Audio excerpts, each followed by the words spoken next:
There is no way Charlie Kirk would not have been a president of the United States. Would you ever consider making a run for the presidency? You knew that was coming. No one will ever replace my husband. No. But I do see some similarities of my husband and Judy. Charlie Kirk was going to be our president. He could have been a president. The boy was 31 years old, and he already was the key matchmaker, power broker, fundraiser, institution builder. For years, Charlie Kirk wasn't just a commentator, he was a power player. But those close to him started noticing something bigger brewing behind the curtain. Charlie didn't just want influence anymore. He wanted real power, the kind that could reshape everything. He wanted the Oval Office. When whispers started spreading that he might actually make a move for 2028, everything around him began to shift fast. Charlie's name on a 2028 ballot sounded like wild talk at first. Some laughed it off, others secretly loved the idea. But once you look back at what Charlie was doing in those final months, the picture gets crystal clear. Commentators like Michael Knowles claimed Charlie could have been president. His circle believed it, his fans believed it, even his rivals saw it coming. He wasn't just a loud voice online. He was the guy who built a national movement at 18, took the stage at the Republican National Convention by 22, and helped deliver one of the party's biggest modern wins just a few years later. So really, why wouldn't people think he had what it took? In those last few months, Charlie wasn't hinting at politics anymore. He was speaking strategy, real plans, not wishful talk. He often praised J.D. Vance as the future of the party, but there was a twist people keep missing. Charlie started placing himself right in that same lane, especially during one of his final gatherings, where his tone changed completely. And here's what no one's talking about. He never ruled himself out. He never said, "I'll never run." What he said was, "Not right now." And that tiny difference changed everything. While he was making those bold public moves, something much quieter and riskier was happening behind the scenes. That's where whispers of donor panic began. Reports say Charlie started clashing with some of the very people who helped fund his empire. It wasn't about beliefs this time, it was about money. Word is, Charlie began questioning how funds were moving inside the Turning Point network, not just where they came from, but where they were going, who was signing off, and why the same contractors kept popping up under new names. Would you ever consider making a run for the presidency? You knew that was coming. I got a great life, and my mission right now is defend the Trump administration on the great stuff they're doing, get J.D. Vance elected as the next president of the United States in 2028. And if they ever run out of people, I don't even know if I would consider it. You know why? People say, are you gonna run for Senate or Congress? I'd say, listen, honestly, I think the impact we're making is bigger than sometimes some of the US senators. I don't know if you guys agree or not. At one point, he even floated the idea of doing a full-on audit. To the public, that might sound casual, but inside those walls, that's serious talk. Especially in a nonprofit world where huge amounts of money flow through private companies with insider ties. Behind closed doors, that kind of suggestion can set alarms off fast. And here's where things really started to shake. Charlie reportedly mentioned that word, audit, in a setting where everyone knew what it meant. If you want donors to stay calm, that's not the word you use, because TPUSA wasn't just a nonprofit, it was a machine. A complex, well-oiled operation where millions moved through fundraising, marketing, and consulting companies, many connected to the same inner circle. It was a closed system, and closed systems hate transparency. And just as he began asking those uncomfortable questions, people were starting to picture him as a future president. Then, after he was gone, everything about his legacy started to shift, and fast. Almost right away, Erica Kirk slid into a leadership role like it was already waiting for her. But instead of carrying out Charlie's plan, tightening donor control, demanding audits, and keeping transparency alive, Turning Point suddenly shifted its focus straight toward J.D. Vance. The change was so fast it left people stunned. Then came Erica's big moment on stage. Her speech praising J.D. was strange, to say the least. It wasn't just political, it felt emotional, almost personal. And what happened next had everyone talking. Erica and J.D. started showing up at the same events, side by side, smiling, laughing, and acting unusually close for people who supposedly just shared political alignment. Then came that hug, the one that had the internet buzzing. Because let's be honest, that didn't look like a typical political greeting, especially just weeks after Charlie's passing. Erica later tried to explain what happened, and sure, maybe her reasoning made sense on a personal level, but politics isn't built on emotion, it's built on optics. And those optics were loud. Then came the real turning point. Erica officially took control of the very organization Charlie built from scratch. Once she sat in that chair, neutrality was out the window. His life, Charlie surprised the company by announcing that he was putting together a Doge department. Yes, a department of government efficiency like Elon Musk and Vivek Ramaswamy had set out to do. Trump won, they got behind him, right? They said, hey, there's a lot of pork. We don't know where this money is going. People are just accepting checks. Again, this is the whole purpose of the Department of Doge. You put us in there, and we're going to figure out how all of these bureaucrats are just wasting tax dollars. She placed JD right in the center of Turning Point's future, and that's when people really started raising eyebrows, because if Charlie were still here, that spotlight would have been shining on him, not anyone else. And all this was unfolding while America Fest, the crown jewel of the movement, was crumbling in public view. The conservative scene was spilling its drama on stage like a messy group chat gone wrong. Even big names like Ben Shapiro couldn't avoid the chaos.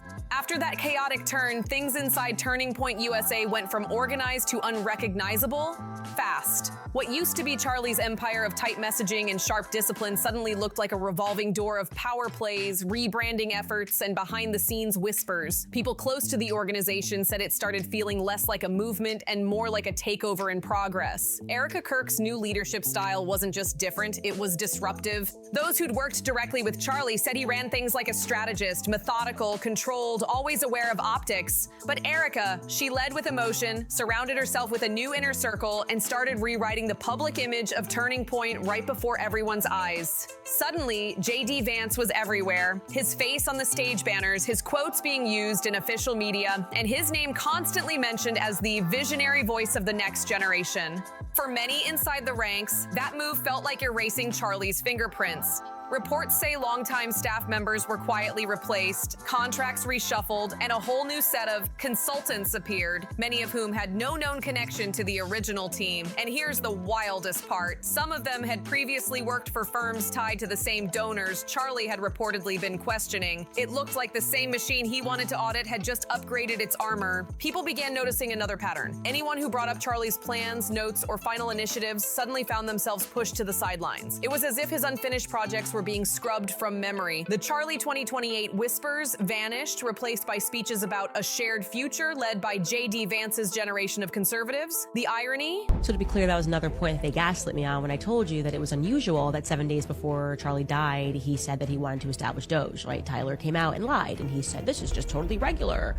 And Alex Clark said, oh, every year since I've been here, this is what we do. And the guy starts this video by being like, you have to be an idiot to accept. JD himself never publicly claimed to take over anything, but the narrative being built around him was doing it for him. Meanwhile, Erica started showing up on talk panels, podcasts, and interviews with a calm but firm message, continuing the mission. But for many who'd followed Charlie's career from the beginning, it didn't look like continuation, it looked like redirection. Her tone changed from reflective widow to political spokesperson. Even her social media feed became noticeably more polished, more political, less personal. She began posting photos from meetings with senators, donor dinners, and think tank roundtables, while fans noticed she almost never mentioned Charlie anymore, except in brief scripted tributes. That shift didn't sit right with a lot of people. Former Turning Point members began leaking quiet messages saying things felt off. One anonymous source told a conservative outlet that it wasn't just about power, it was about control. The people Charlie wanted to keep accountable are now the ones running the show, the source said. And the more you looked at the timeline, the more it added up. Within weeks of Charlie's passing, Turning Point had a full rebranding plan in motion. New slogans, new event names, and even a rumored restructuring of financial oversight. Except this time, oversight didn't mean transparency. It meant tightening who had access to internal records. The same audit Charlie once mentioned, completely buried, not delayed, erased. Even the annual America Fest started to change. The tone that used to be fiery and grassroots suddenly became scripted and sanitized. Gone were the off-the-cuff speeches Charlie was known for, the ones that fired up crowds and challenged big players. In their place came carefully written monologues about unity, next-generation leadership, and moving forward. It was corporate politics wearing a youthful mask. Behind the scenes, the donor network was shifting too. Longtime allies who once backed Charlie's independent voice started aligning with Erica's new direction. She had become the bridge between big donors and J.D. Vance's growing influence in national politics. To the public, it looked like harmony, but to insiders, it felt like a power merger. One former staffer reportedly said, "You really want to know why they took out Charlie Kirk? I'll tell you why. It's because this man's ideas, his principles, his philosophy was shifting the minds of the next generation. And the establishment, a lot of people on the left, they fear that. Why do they fear that, you may ask? Because their ideas are garbage." This isn't Turning Point anymore, it's Turning Page. What really drove speculation, though, were the subtle personal details. Erica and JD were often seen side by side at events, and each appearance sparked more debate online. Commenters began wondering whether this partnership was political strategy or something else entirely. It didn't help that the chemistry on stage was undeniable. JD's praise of her strength and grace under pressure sounded heartfelt, while Erica's responses carried an energy that went beyond formality. The hug that first caught everyone's attention had turned into a symbol of something deeper, and no one could agree on what it meant. Still, the media kept digging. Leaked internal memos hinted that Erica had begun making executive decisions about Turning Point's future direction without consulting the old leadership board. One memo allegedly stated that public-facing narratives should emphasize forward alignment, which many took as coded language for minimizing Charlie's legacy. Others claimed that a plan was quietly underway to rename certain initiatives that bore his name. Nothing confirmed, but everything suggested a calculated distancing. And that's where the story takes an even stranger turn. Around this time, small conservative outlets started reporting inconsistencies in Turning Point's post-Charlie financial filings. Nothing illegal, but definitely unusual. Line items didn't match prior years, and consulting payments increased dramatically. Insiders whispered that it was the same issue Charlie had been digging into before everything changed. For his supporters, it was heartbreaking. They saw his dream of empowering young conservatives morph into a platform for something entirely different. They watched his widow step into the spotlight he once owned, aligning herself with the very figures he'd reportedly started to question. It wasn't just about money.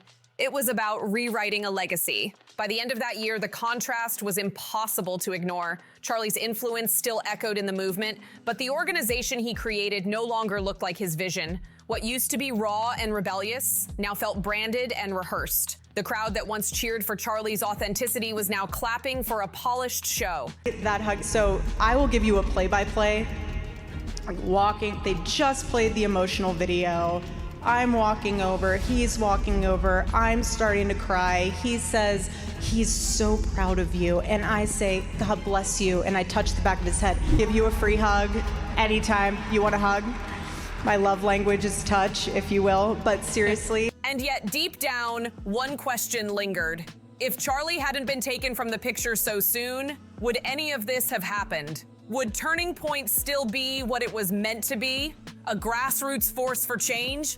Or had it become something he never would have recognized? Either way, what's clear now is that his passing didn't just mark the end of a life, it marked the beginning of a new chapter where power, loyalty, and ambition collided in plain sight. And as the curtain lifted on this new era, one truth became impossible to ignore. What began as Charlie's movement had turned into someone else's empire. As the months rolled on, it became obvious that Turning Point USA was no longer the same organization Charlie Kirk had built from the ground up. The energy was different, the leadership felt colder, and even the messaging had shifted from passion to politics. What once stood for grassroots independence now looked like a tightly managed brand serving higher ambitions, and everyone knew whose ambitions they were. Erica Kirk's rise wasn't gradual, it was a sprint. Overnight, she became the face of a movement she hadn't built, but suddenly controlled. She wasn't just hosting events, she was rebranding them. The speeches that once echoed Charlie's fiery independence turned into polished narratives about unity, continuity, and shared vision. But that so-called vision always circled back to one name, J.D. Vance. At first, many brushed it off as a widow honoring her late husband's ally, but as the appearances multiplied, joint panels, fundraisers, rumors, interviews, strategy meetings, it became harder to ignore. Some insiders started calling JD the unofficial co-chair of Turning Point. That label didn't come from the organization's press releases. It came from the people working behind the curtain who saw how quickly things were being rearranged. What's strange is how smoothly the transition happened. There were no major announcements, no dramatic board votes, no messy power struggles, at least not in public. It was as if someone had flipped a switch. The tone of official communications changed. Those of you who know me, I hug is yes, like. You're an intense hugger. It's Whoever awesome. is like hating on a hug needs a hug themselves. No one will ever replace my husband. No. But I do see some similarities of my husband and JD. Help me welcome to the stage Vice President JD Vance. But that's not all, because Erica didn't just endorse JD politically. Slogans were updated, and social media posts that used to feature Charlie's quotes quietly disappeared. A few longtime followers noticed and began commenting things like, "Why aren't they mentioning Charlie anymore?" Or, "Did they just erase him?" Those comments didn't stay up for long. Then came the reshaping of the donor base. According to reports, several of Charlie's original supporters, people who had known him personally, either stepped back or were pushed out entirely. In their place came a new circle of contributors with close political ties to JD Vance's emerging national network. That's when speculation really began to snowball. Was this evolution or consolidation? Behind closed doors, the conversations grew tense. Several staffers allegedly raised concerns about financial oversight and direction, echoing the same issues Charlie had questioned before his passing. But according to leaks, those voices didn't last long inside the organization. Some were reassigned, others quietly resigned, and a few simply vanished from the internal email lists as if they'd never existed. Meanwhile, Erica was taking on a new tone publicly. In interviews, she positioned herself as the bridge between Charlie's mission and the movement's future. She said she wanted to honor what he built by ensuring it stayed strong. But the way she did that, by linking Turning Point's destiny to JD's political brand, had critics shaking their heads. It wasn't strength, they argued, it was strategy. A long-term positioning play that Charlie himself might have resisted. Observers began noticing that Turning Point's events, once known for student activism and youthful spontaneity, started to feel like campaign rallies. JD's speeches became centerpieces, often framed by emotional tributes from Erica that blurred the line between remembrance and endorsement. At one major event, she called him the embodiment of what Charlie believed in, and that line set off a storm online. To some, it sounded heartfelt. To others, it sounded like revisionist history. By then, cracks in the facade were becoming hard to hide. Reports surfaced of internal audits being quietly shut down, of vendors being replaced without explanation, and of payments routed through unfamiliar firms. None of it was illegal, but it raised eyebrows because it mirrored the very issues Charlie had been digging into. It was almost poetic. The audit he wanted never came, and now the same structure he questioned had become even harder to trace. Massive red flag. So Tyler Boyer is being snarky on X.com and telling people to go look at the annual financial audit, but the financial audit is missing from last year for 3 of the 4 organizations. This strange decision to hide their financial statements happened 4 months before Charlie Kirk was murdered. And then came the emotional shift. Erica's public image evolved dramatically. The grief-stricken widow phase faded, replaced by a confident, camera-ready political figure. Her tone in speeches hardened. Her wardrobe, once understated, became deliberate. Bold suits, confident posture, curated photo ops. The public sympathy that had once surrounded her slowly turned into divided perception. Some saw resilience, others saw reinvention. The media took notice. Headlines started asking if Erica was transforming the conservative youth movement or simply repurposing it. Commentators pointed out how Turning Point's mission statements were being rewritten in subtle ways, shifting from independence and activism to influence and alignment. The phrase student-led started disappearing from press materials, replaced with coalition of next-generation leaders. A small detail, but one that spoke volumes. Even more telling were the partnerships forming behind the scenes. Rumors emerged about Turning Point collaborating with organizations and PACs aligned with JD Vance's long-term political network. While none of this was directly confirmed, the timing was uncanny, and whenever the topic came up, Erica would brush it off, calling it strategic coordination for shared goals. Still, those who had been there during Charlie's leadership said it didn't feel like coordination, it felt like takeover. By mid-year, Turning Point had gone through its biggest internal restructure in a decade. Departments were merged, some projects were paused indefinitely, and new faces filled senior roles. officials. These weren't student activists or grassroots organizers. They were policy advisors, communication strategists, and fundraisers with deep political connections. It was no longer just a youth movement. It was a machine preparing for something bigger. But here's where it gets unsettling. The few remaining people from Charlie's original circle began noticing how public perception of him was subtly shifting too. Mentions of his name became shorter, more distant, almost ceremonial.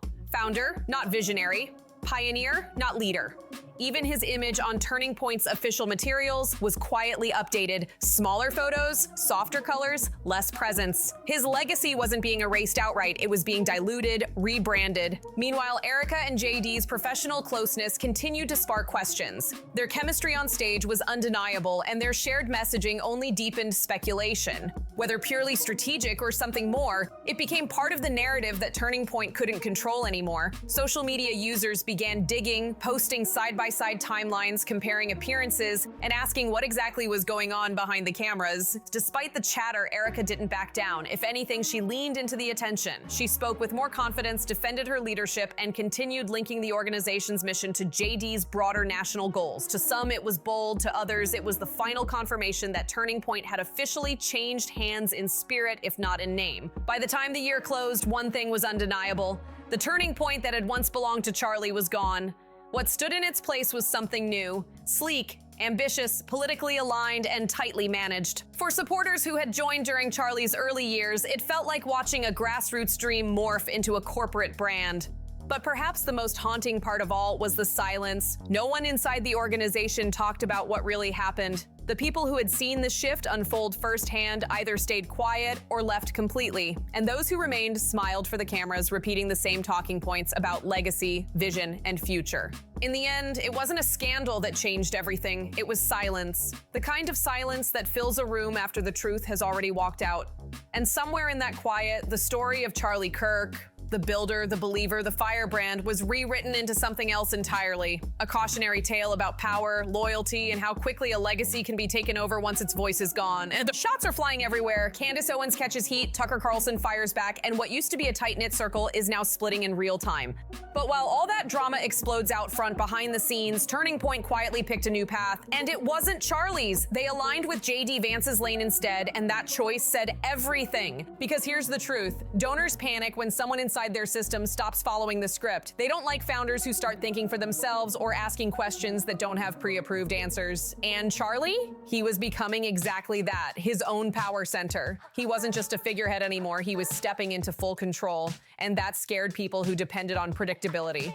Now, when people whisper about conspiracies, they're not talking about anything literal, they're talking about patterns. Patterns that don't add up until you step back and connect the dots. Charlie's fall didn't feel accidental. Once he started asking questions about where the money went, once he began acting like a man who wanted to lead, not follow, the balance inside that system shifted hard. Suddenly, the same people who built him up started pulling away. And when the dust settled, the future of Turning Point looked cleaner, quieter, and completely rewritten. JD Vance became the perfect answer to the donor's problem. He played by the rules, stayed inside the lines, and never talked about audits or financial transparency. He didn't challenge the hands that fed him. He didn't question the loop that Charlie once tried to open, and that's exactly why they embraced him. Because he was safe, predictable, loyal, controllable.